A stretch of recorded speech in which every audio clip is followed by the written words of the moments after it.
Have you ever noticed how bullies rarely look strong, yet somehow they control the room? They interrupt, they mock, they push, and most men either explode or shrink. But here's the hard truth. The moment you react emotionally, you've already handed them your power. Modern culture tells you to fight louder or stay silent and suffer. Stoicism teaches something far more dangerous. Control yourself, and you control the situation. Marcus Aurelius ruled an empire surrounded by betrayal, ego, lust, and hostility. Yet he wrote, "You have power over your mind, not outside events." That is not weakness, that is mastery. In this video, you'll learn 5 Stoic ways to handle bullies without losing your dignity, your calm, or your authority. Not through aggression, not through fear, but through disciplined self-command. Stay with me, because by the end, you won't just handle intimidation, you'll outgrow it. 1. Control the reaction. The first battle is internal. The real confrontation with a bully does not begin with words. It begins with a surge. A comment lands, a smirk appears, a dismissive tone cuts across the room. In less than a second, your body responds. Your heart rate climbs, your breathing shortens, your jaw tightens. Heat rises into your face. That physiological spike is automatic. And it is exactly what a bully is counting on. Because once emotion takes over, control shifts.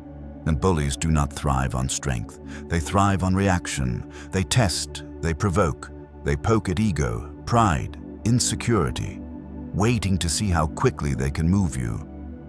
If they can control your emotional state, even briefly, they control the interaction. This is why the first battle is internal. Epictetus warned that events themselves are not what disturb us, but our judgments about them. When someone insults you, the insult is sound waves. The damage begins when your mind decides, I've been attacked, I must respond. That interpretation triggers the surge. The surge triggers impulsive behavior, and impulsive behavior is predictable. Predictable men are easy to dominate. Consider a workplace scenario. A colleague makes a cutting remark in front of others. I guess not everyone here works at the same level. The room shifts. Attention locks onto you. The pressure to respond immediately feels overwhelming. The untrained response is instant defense. You explain yourself. As you counterattack, you raise your voice slightly without realizing it. The room tightens. The bully senses momentum. The Stoic response is different and far more powerful. You pause, not dramatically, not to prove a point. Simply to regain command of your nervous system, you inhale slowly through your nose, one full breath. That breath lowers adrenaline. It stabilizes your voice. It buys you space. In that space, you decide who you are going to be in this moment.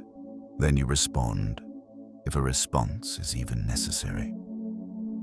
Calmly, if there's something specific you'd like to address, let's clarify it. No edge, no sarcasm, no visible agitation. You have just shifted the frame. Instead of defending your ego, you demanded clarity. Instead of escalating, you grounded the interaction. Instead of reacting, you chose. That choice is strength. Marcus Aurelius trained himself daily for hostility. He wrote that he would meet people who were meddling, ungrateful, arrogant, deceitful. And he did not write this in bitterness. He wrote it as preparation. Expectation removes shock. When you are not surprised by disrespect, you're not shaken by it. Preparation is a Stoic advantage. Before walking into environments where tension is likely, a competitive office, a strained family gathering, a high-stakes negotiation, tell yourself, I may encounter ego. I may encounter disrespect. I will not surrender my composure. That mental rehearsal conditions you. When the moment comes, as it feels familiar instead of threatening. Controlling your reaction does not mean suppressing emotion. Suppression stores resentment. Stoicism is not repression, it is regulation. You feel the surge, but you do not obey it. You acknowledge anger without allowing it to steer your behavior. There is a powerful distinction here. Emotion is involuntary, but expression is chosen. Bullies rely on emotional reflexes. They expect heat, they expect visible agitation, they expect you to prove something. When you offer calm instead, they lose footing. Silence for 2 seconds feels longer than shouting for 10. A steady gaze feels heavier than a raised voice. A controlled tone feels more dominant than aggressive volume. Composure unsettles people who depend on chaos. Understand this deeply. The man who reacts impulsively is being managed by someone else's behavior. The man who regulates himself cannot be managed. That is why the first victory over a bully is invisible, and it happens in the fraction of a second between stimulus and response. It happens when anger rises, and you decide not to act from it. Self-control is not weakness, it is the foundation of authority. When you master your reaction, you master the interaction. And when you master the interaction, intimidation begins to lose its grip. 2. Silence is not weakness, it's power. Contained noise is the bully's oxygen. Raised voices, defensive explanations, long justifications, emotional reactions, all of it feeds the dynamic they depend on. The louder the exchange becomes, the more comfortable they feel. Silence, on the other hand, makes them uncomfortable. Not passive silence, not fearful silence, controlled silence. There is a difference. When someone attempts to intimidate you, they expect immediate engagement. They expect you to defend your status. They expect movement. When that movement doesn't come, something shifts in the room, because silence forces exposure. Imagine this. You're interrupted mid-sentence. The bully leans back, smirks, and says, "Are you done yet?" A few people laugh nervously. The instinct is to jump back in and reclaim ground quickly. Instead, you stop. You look at him. You hold eye contact for 3 seconds. You say nothing. That silence stretches. And in that stretch, the room becomes aware of what just happened. The spotlight turns, not on you, but on him. Silence reframes the power dynamic. Marcus Aurelius wrote, "The best revenge is to be unlike him who performed the injury." That includes tone. That includes emotional control. That includes refusing to descend into pettiness. When you respond with calm stillness instead of sharp retaliation, you signal something deeper. You are not threatened. Threatened people rush to speak. Secure people choose when to speak. This is why silence feels powerful. It communicates internal stability. There is a psychological principle at play here. Humans are uncomfortable with unresolved tension. When you remain quiet after a provocation, the other person feels compelled to fill the gap. And often, when they do, they reveal insecurity. Bullies thrive on reaction, but they often crumble under reflection. If you react immediately, you're participating in their script. You see, if you pause and let the moment breathe, you force them off script. That disruption is strength. However, silence must be intentional. Passive withdrawal communicates fear. Controlled silence communicates assessment. Your posture matters, your breathing matters, your eye contact matters. Stand upright, shoulders relaxed but firm. Chin level. Look directly at them. Not aggressively, not challengingly, just steadily. You are not trying to intimidate. You are refusing to be intimidated. There's a subtle but crucial distinction. In a workplace environment, someone might criticize your idea dismissively. That won't work. We tried that years ago. Instead of defending instantly, you pause, let the comment sit in the air, then you respond slowly. What specifically didn't work before? Notice the sequence. Silence first, clarification second. The silence reclaims authority. The question demands substance. Most bullies operate on vagueness. Silence exposes vagueness. Seneca once warned against being pulled by the passions of others. When someone is agitated and you mirror that agitation, you are no longer independent. You are synchronized with their instability. Silence breaks synchronization. It creates separation between their emotion and your response. And separation is power. There will be moments where saying nothing at all is the strongest move, not as avoidance, but as refusal to dignify immaturity. Not every insult deserves engagement. Not every comment requires correction. Some provocations collapse when starved of attention. Silence is not submission. It is discipline. It says, "I am not moved by this." And that message travels far deeper than any sharp comeback ever could. Bullies look for cracks. They look for tremors in your voice, flickers in your posture, signs of insecurity. Silence, when paired with composure, offers none. It communicates groundedness. The calm man in a loud room becomes the anchor, and anchors are not easily shaken. When you master silence, you remove urgency from intimidation. You slow the pace. You regain control of timing.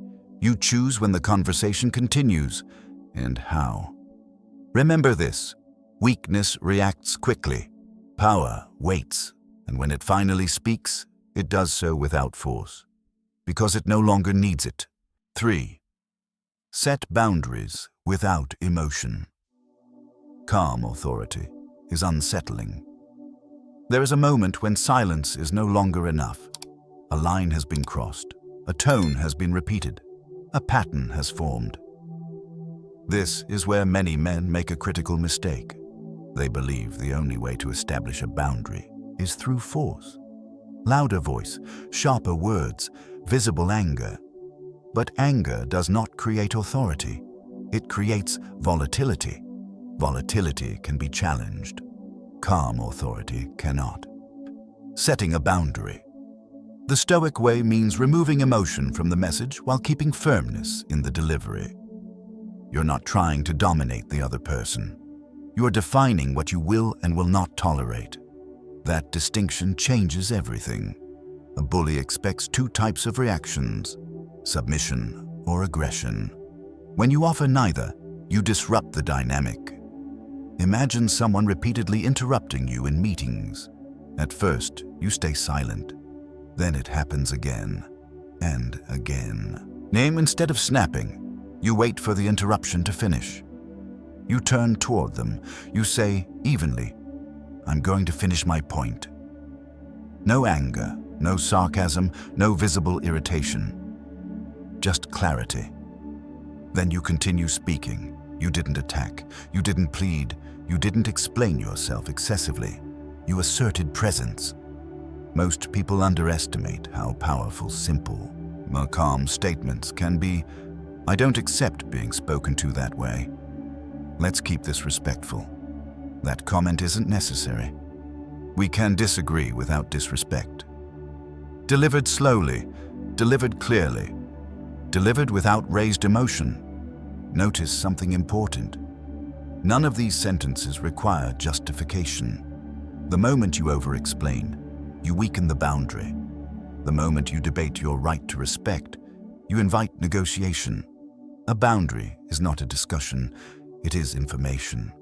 Marcus Aurelius wrote that the best way to deal with those who behave badly is not to imitate them. That includes refusing to mirror hostility. If someone is sharp, you remain measured. If someone is loud, you remain controlled. Control unsettles chaos. Bullies often rely on ambiguity. They blur lines. They test limits gradually. If no resistance appears, they escalate. Calm boundaries interrupt escalation. In family dynamics, this becomes especially important, as a relative may disguise disrespect as humor, a backhanded compliment, a subtle dig at your choices. When you laugh it off repeatedly, you train them that it's acceptable. The Stoic approach is simple. Address it once, calmly. That joke doesn't land well with me. Then move on. You're not starting a war. You are closing a door. Some people will test you again. That is where consistency matters. A boundary stated once is a signal. A boundary reinforced twice becomes a pattern. And a boundary enforced consistently becomes reputation. And reputation changes how people approach you. Here is the deeper truth. The way you respond teaches others how to treat you. If you react emotionally, they learn they can provoke you. If you tolerate disrespect silently forever, they learn you will endure it. But if you respond with steady, composed firmness, they learn there are limits. Seneca warned that anger, even when justified, is a form of temporary madness. Thus, when you set boundaries from anger, your message becomes tangled with ego. When you set boundaries from clarity, your message is clean. Clean messages are harder to attack. Calm authority carries weight because it signals internal order. It shows you are not defending fragile pride. You are protecting principle. And principle is stable. You do not need to threaten. You do not need to intimidate. You do not need to win the exchange. You only need to remain aligned with your standards. And there is power in saying less, but saying it firmly. There is strength in looking someone in the eye and stating, without tension, "That's not how we're going to do this." The bully may resist. He may push back. He may attempt humor to deflect. Stay steady. Repeat if necessary. Consistency defeats intimidation. A man who shouts can be challenged. A man who stands calm and unshaken becomes difficult to move. The boundaries delivered without emotion do something subtle but profound. They shift respect from force to presence. And presence, disciplined, self-contained, composed, is far more intimidating than aggression ever could be. 4. Withdraw access. Don't give them your energy. Not every battle is meant to be fought, and not every bully deserves your continued presence. There comes a point when reacting calmly and setting boundaries is not enough. Not because you failed, but because the other person is committed to disrespect. At that point, the most stoic move is not escalation. It is withdrawal. This is where many men misunderstand strength. They think walking away means defeat. And they think reducing interaction signals weakness, but in reality, access to you is a privilege, not a right. Bullies feed on proximity. They need your attention. They need your emotional responses. They need your availability. If they cannot provoke you directly, they will try indirectly. If they cannot intimidate you openly, they will needle you subtly. But when you strategically reduce access, you remove their fuel. Seneca warned that we must be careful about who we allow into our mental space. He wrote that we often become like those we spend time with. If someone's energy is consistently corrosive, constant exposure becomes self-sabotage. Withdrawal does not mean running away. It means controlling availability. In a workplace, this might look like limiting unnecessary conversations, keeping communication brief, factual, and professional. No personal disclosures, no emotional reactions, no extended debates. You respond to what is required, and nothing more. In family dynamics, it may mean shortening visits, declining certain discussions, refusing to engage in predictable arguments. You're not punishing them. You are protecting your peace. There is a difference. Bullies often escalate when they sense they are losing influence. If you stop reacting, they may push harder temporarily. That is not failure, and that is extinction behavior. The final flare of a dynamic that is losing power. Stay steady. Do not announce your withdrawal dramatically. Do not threaten distance. Simply create it. The Stoics practiced something called detachment from externals. Not indifference, but perspective. They understood that other people's behavior is outside your control. What remains within your control is your participation. Participation is a choice. When you stop participating in disrespect, the dynamic weakens. Consider a social circle where one individual constantly mocks you in subtle ways. If you continue attending every gathering, engaging in every exchange, laughing off every jab, you reinforce the pattern. But if you attend less frequently, keep interactions minimal, and refuse to react, the pattern loses reinforcement. Some bullies fade when ignored. Others grow frustrated. Either outcome benefits you, because the objective is not to change them, it is to preserve yourself. And Marcus Aurelius reminded himself that he did not have to be harmed by another's behavior unless he chose to interpret it as harm. Withdrawal supports that mindset. It creates physical and psychological space between stimulus and self. Energy is finite. Time is finite. Attention is finite. If someone consistently drains those resources, the Stoic response is not to endure endlessly. Endurance without wisdom becomes self-betrayal. Strategic distance is wisdom. You can remain polite. You can remain professional. You can remain composed, but you do not have to remain accessible. And accessibility is where most intimidation operates. When someone realizes they can no longer reach you emotionally, the leverage disappears. This is not about coldness. It is about standards. The calm man who withdraws with dignity sends a powerful message. You do not control my availability. And control over availability is control over exposure. Not every conflict requires confrontation. Some require absence. The strongest position is often the one that does not need to be defended, because it has already stepped out of range. Withdraw access. Protect your energy. And remember, not every door deserves to stay open. 5. Build presence, not aggression. Respect follows. Composure. Aggression is loud. Presence is quiet, and bullies understand the difference immediately. Aggression tries to overpower. It raises volume. It sharpens tone. It leans forward too fast. It signals insecurity disguised as force. Aggressive men may win moments, but they rarely command lasting respect. Presence is different. Presence is controlled posture, controlled breathing, controlled speech. It does not try to dominate the room, as it stabilizes it. And stability is intimidating to chaos. A bully studies signals, not consciously perhaps, but instinctively. They watch your posture, your eye movement, the speed of your speech, the tension in your shoulders. They look for cracks. If your voice shakes slightly, they sense opportunity. If you rush your words, they sense urgency. If your body turns away, they sense retreat. This is why building presence is not vanity, it is strategy. Start with posture. Stand upright, but not rigid. Shoulders relaxed, yet squared. Chin level, not lifted in arrogance or dropped in submission. Feet grounded evenly. Your body should communicate that you are comfortable occupying space. Comfort in space equals confidence. Next, breathing. Slow breathing regulates your nervous system. When your breathing slows, your speech slows. When your speech slows, your words gain weight. A measured sentence lands harder than a rapid defense. Bullies expect fast reactions. Slow responses unsettle them.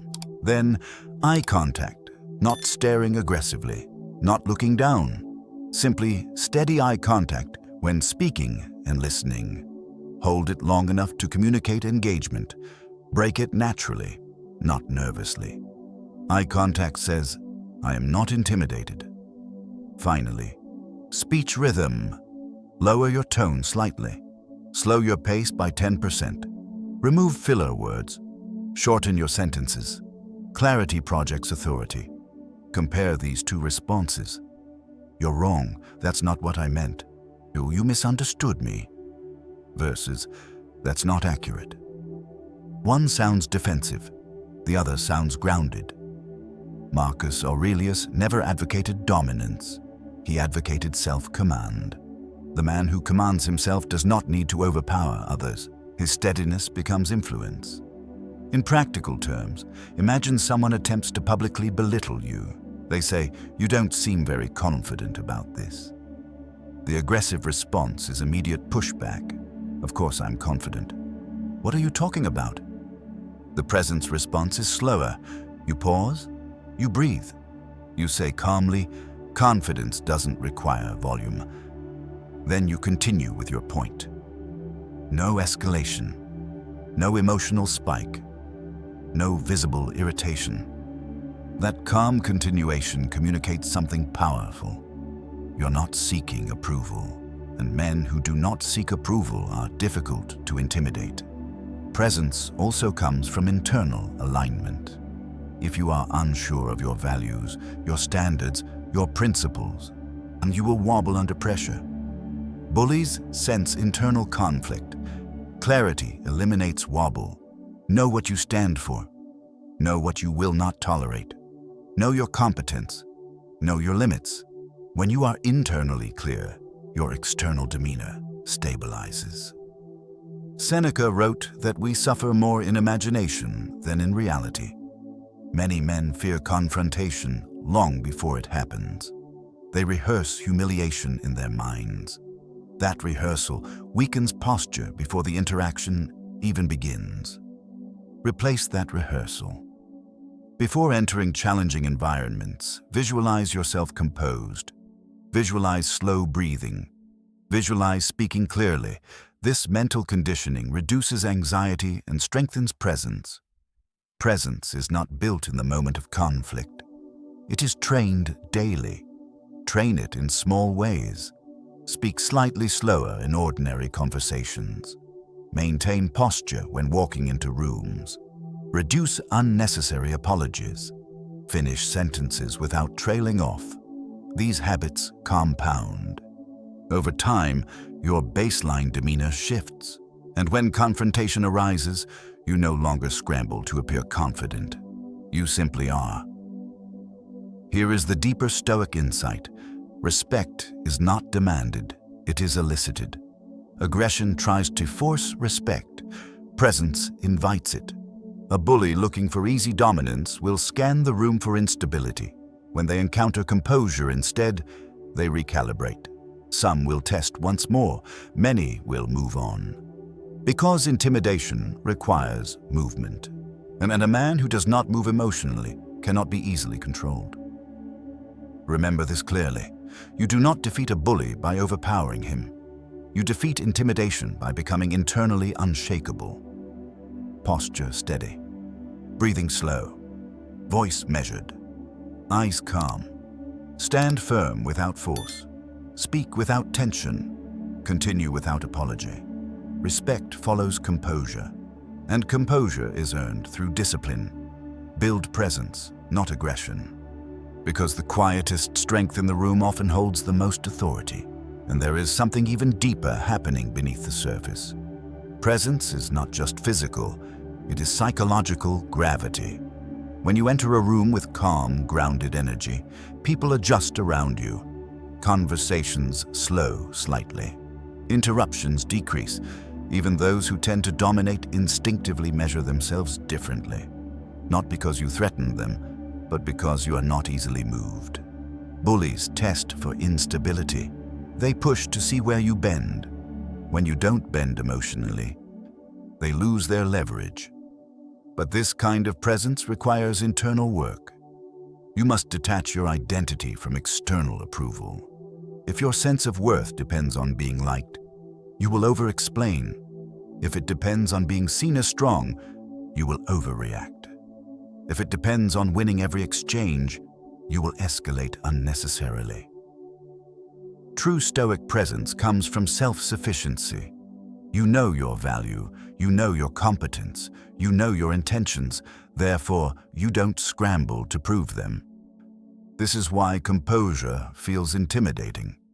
It signals that you are not negotiating your worth in real time. Consider how powerful restraint can be. When someone attempts to bait you and you simply continue your task, continue your sentence, continue your movement, it communicates hierarchy without a single aggressive word. You're operating at a different level of control. And control is magnetic. There is also an element of emotional economy here. See, the Stoics understood that attention is limited. Every time you engage in petty back and forth, you drain focus from meaningful work. Bullies often live in reaction cycles. Strong men live in purpose cycles. Purpose overrides intimidation. When you are deeply focused on your mission, your career, your craft, your responsibilities, you have less bandwidth for ego battles. That reduction in ego involvement strengthens presence naturally. You are not there to win arguments, but you are there to execute, and execution commands more respect than verbal dominance ever will. Over time, people notice patterns. They notice who loses control. They notice who stays composed. They notice who escalates and who stabilizes. Reputation builds quietly. The man who never panics becomes the one others look to in tense situations. That is the ultimate reversal of power. The bully seeks attention through force. The Stoic earns authority through steadiness. And when steadiness becomes your default state, intimidation begins to feel small, almost irrelevant. Because once you are internally anchored, no external shove can knock you off center. That is the final level. Not reacting, not escalating, not proving, simply standing. And when a man can stand firmly within himself, the need to dominate others disappears. And so does the fear of being dominated.